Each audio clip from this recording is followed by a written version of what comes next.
America Iran మధ్య కాసేపట్లో శాంతి చర్చలు ప్రారంభం కానున్నాయి. ఇస్లామాబాద్ వేదికగా చర్చలు జరగనున్నాయి.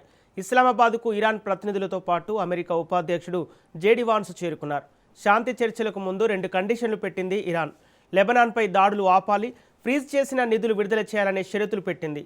ఇక తమతో నిజాయితీగా చర్చలకు వస్తేనే సానుకూల స్పందన ఉంటుందని అమెరికా ఉపాధ్యక్షుడు జేడీ వాన్స్ అన్నారు. నాటకాలు ఆడితే మాత్రం ఊరుకోబోమని జేడీ వాన్స్ హెచ్చరిస్తున్నారు.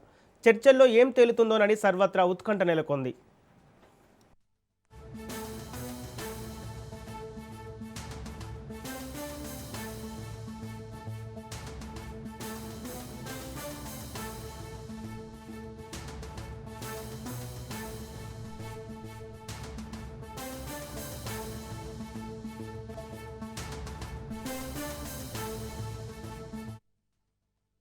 అమెరికా ఇరాన్ మధ్య కాసేపట్లో శాంతి చర్చలు ప్రారంభం కానున్నాయి. ఇస్లామాబాద్ వేదికగా చర్చలు జరగనున్నాయి. ఇస్లామాబాద్కు ఇరాన్ ప్రతినిధులతో పాటు అమెరికా ఉపాధ్యక్షుడు జేడీ వాన్స్ చేరుకున్నారు. శాంతి చర్చలకు ముందు 2 కండిషన్లు పెట్టింది ఇరాన్. లెబనాన్పై దాడులు ఆపాలి, ఫ్రీజ్ చేసిన నిధులు విడుదల చేయాలని షరతులు పెట్టింది. ఇక తమతో నిజాయితీగా చర్చలకు వస్తేనే సానుకూల స్పందన ఉంటుందని అమెరికా ఉపాధ్యక్షుడు జేడీ వాన్స్ అన్నారు. ఇక ఇదే అంశానికి సంబంధించి పూర్తి డీటెయిల్స్ మా ప్రతినిధి రాజు లైవ్ ద్వారా అందిస్తారు.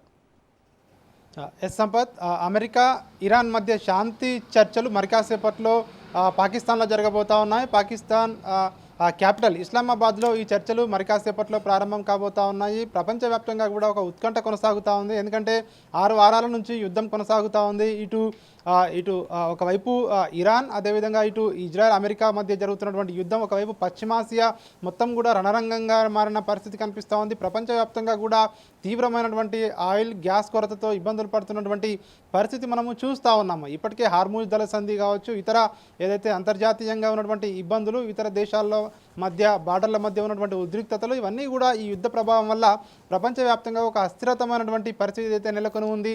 దీనికి సంబంధించి ఈరోజు ఈ యొక్క యుద్ధానికి ఫుల్ స్టాప్ పడుతుందా లేదా అన్నటువంటి ఉత్కంఠ అయితే కొనసాగుతూ ఉంది. ఎందుకంటే ఈ శాంతి చర్చలు ఈరోజు పాకిస్తాన్ వేదికగా జరగబోతూ ఉన్నాయి. ఇప్పటికే ఈ 2 దేశాలకు సంబంధించినటువంటి ప్రతినిధులు ఇస్లామాబాద్కు చేరుకోవడం జరిగింది. ఇటు అమెరికా నుంచి అమెరికా ఉపాధ్యక్షుడు జేడీ వాన్స్ ఆధ్వర్యంలో అమెరికా బృందం ఇప్పటికే ఇస్లామాబాద్కు చేరుకున్నారు. ఇటు ఇరాన్ నుంచి కూడా ప్రత్యేక బృందం అక్కడికి చేరుకోవడం జరిగింది. వాళ్ళు ముందుగా శాంతి చర్చల కంటే ముందుగా ఇప్పటికే ఇరాన్ 2 కండిషన్లు అమెరికా ముందు ఉంచడం జరిగింది. ఒకటి, లెబనాన్పై దాడులను వెంటనే ఆపాలి, అదేవిధంగా ఈ యొక్క ఫ్రీజ్ చేసినటువంటి ఇంటర్నేషనల్ నిధులు ఏవైతే ఉన్నాయో ఇరాన్కి సంబంధించి ఇవన్నీ కూడా అన్ఫ్రీజ్ చేయాలి, ఎక్కడా కూడా వీటిపై అన్ఫ్రీజ్ ఎత్తివేయాలి, ఆంక్షలు ఎత్తివేయాలని చెప్పేసి కూడా ఇప్పటికే 2 కండిషన్లు పెట్టింది. దాదాపు ఆ 2 కండిషన్లకు కూడా అమెరికా ఒప్పుకున్నట్టుగా కూడా మనకు తెలుస్తూ ఉంది. ఎందుకంటే ఈ శాంతి చర్చల పేరుతో ఇప్పటికే మీరు రమ్మన్నారు, ఖచ్చితంగా ఎక్కడా కూడా తోక జాడించినట్టయితే మీరు భారీ మూల్యం చెల్లించుకోవాలని చెప్పి కూడా